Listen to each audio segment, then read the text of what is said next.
is a girl I know. When she was 5 years old, she experienced childhood traumas of her own, those that she never spoke about. And although she was expected to be the most well-behaved, she was a rascal. She was a troublemaker. At 11, her world came crashing down. On this particular Friday afternoon, the 11th of January, 1991, she was in the house, and all of a sudden, her dad started coughing. And a little bit of coughing became more coughing, and from there, he started coughing blood. He was taken out into the yard to get some fresh air, and within minutes, he was declared dead. I know this little girl. At age 20, her mother passed away. It was a Friday that she went to visit her mother in hospital, who had gone for just a standard procedure that she was supposed to be finished with just within 2 days. That's all it was supposed to take. But her mother never made it back home. And within a blink of an eye, by the time she turned 21, this little girl was an orphan. That little girl is me. I'll take a step back. I come from a family that I can only describe as game changers. My mother was a teacher, and my father was a reverend in the Methodist Church. And growing up in Lamontville, in Durban, life was carefree, life was easy. But I had such a mischievous streak. You know those kids who are so naughty that you can't actually beat them anymore because you realize that if you continue hitting them, you're actually going to hurt them. And so you just let them be. And you're not sure, is it the attention that they want, or is it their curiosity that they can't contain? But that was me. And guess what? People loved me. I was an extrovert. You wanted me to dance for you? You've got some money, you've got a few coins. I'll dance for you, I'll make some money. In fact, I was quite notorious with my schemes in the church. I'll share just one with you. There was a time where my friends and I got into this habit of going to buy ice lollies after every service, right? Now, the only money we would get at home on Sundays was money for the collection. And you know every black church has a collection plate that comes around, and everybody must put their coins in it. Now, back in the day, my parents gave us 10 cents each. So I devised this plan, and I shared the plan with my friends, and I said, every service, we're going to put in 10 cents, and we're going to take change out. We're going to take 5 cents out. And with that money, we're going to take it, and we're going to go, and we're going to use it to buy ice lollies. And it happened the first Sunday. It happened the second Sunday. The third Sunday it happened, the ushers started to get worried because I was influencing the other kids. And they were getting worried that this trend will grow in the church. I was literally swindling the church out of its own money. Guys, and I'm the pastor's daughter, you know. So they went to chat to my dad about it to say, listen, Khanyi is starting a very dangerous trend in the church here. You know, all the kids are putting their money in and they're taking change out. And my dad said, she's my daughter, don't worry, I will deal with her. And he did. He tricked me one Sunday. You see, I knew my dad's schedule. I knew that after church, he was going to the church office, he was seeing the grannies, he was going to give communion to those who are at home, who can't make it to church. It would literally be hours before he could get home. So I knew that my friends could leisurely walk by the ice lollies, and by the time we get home, you know, he wouldn't be there.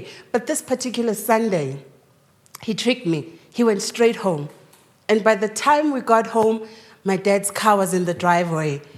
And as a child, immediately I knew that I was in trouble.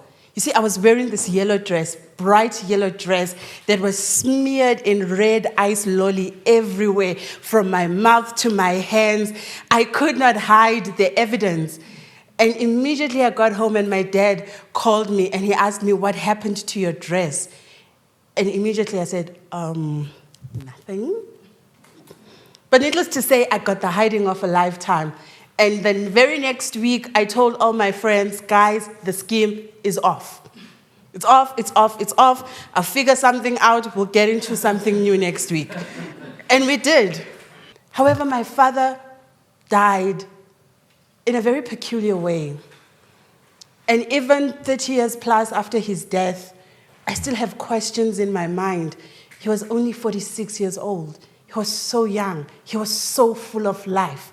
And when death came at his door, it took so much of life out of him. Same with my mother. She was at the pinnacle of her life. She was studying her master's degree towards educational psychology. She was going to qualify as an educational psychologist, and she was going to open up an institute for kids with learning disabilities. But she died. And life was never the same.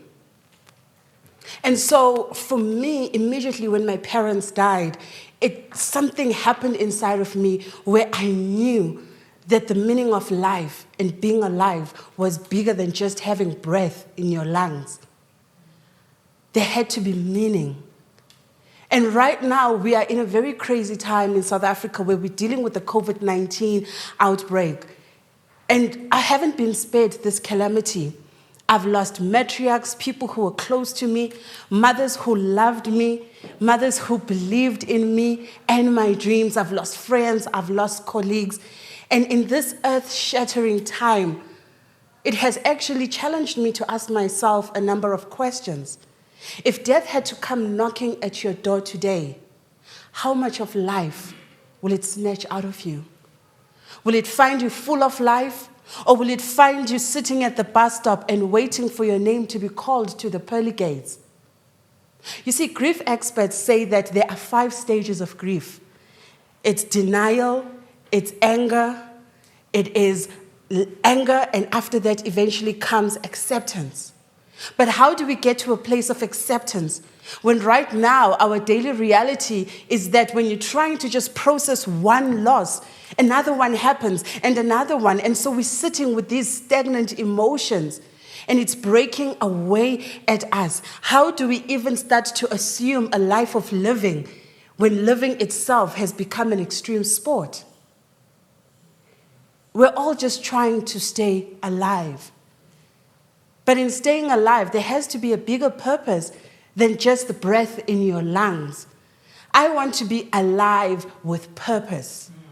What does it mean to be alive with purpose? It means that you are aware that your life, you being alive, is a gift, because many would have loved to be alive, but they are not today. So for the gift that you have received, make it count for something. I want to be alive with the possibility that my name will outlive my life.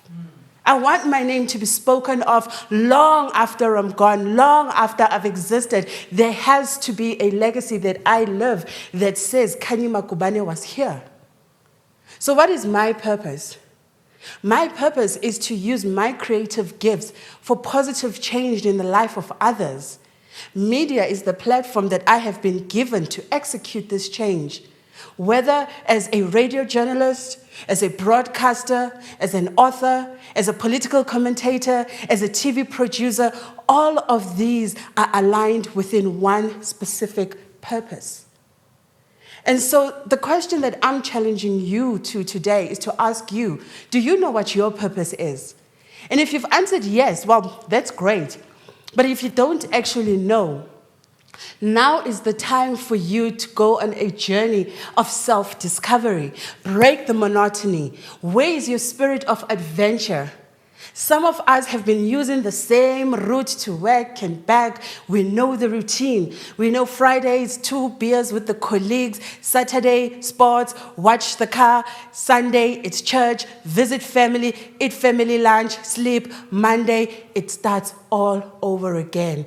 We turn the wheel of life without ever moving anything. It stays exactly as it is. But now it's time for business unusual. I have taken to do things a little bit differently.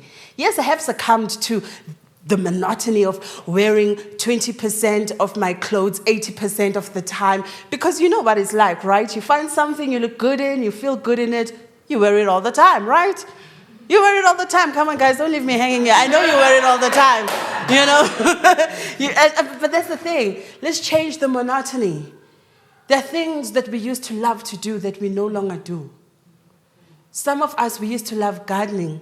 And even if you don't live in a house with a garden, you can start by buying pot plants and planting seeds and growing things. We used to love to run, but we stopped along the way because the red race got to the better of us. However, the challenge for me is to go back to doing the things that I loved that heal my soul. I need to do the things that are going to heal my soul, that are going to resurrect my spirit. I need to do things that are going to add life to my life. There is a saying that life is not about the number of years in your life, but the amount of life in your years. I want my years to have life because I know that life is not guaranteed. And for somebody like me who has experienced death at such a deep level of so many people around me, I have come to understand that death is not the worst thing that could happen to a person. Quite literally, the worst thing that can happen to you is to be alive and not living. That is the worst thing that can happen to you. Because death is final. There are no rewinds, there's no second take, there's no 2.0 version released of a better model of your life. No, you are in, you do what you're here to do, and then you're out. So when you get out, my question to you today is, what will death have taken from you? How much life would it have stolen from you?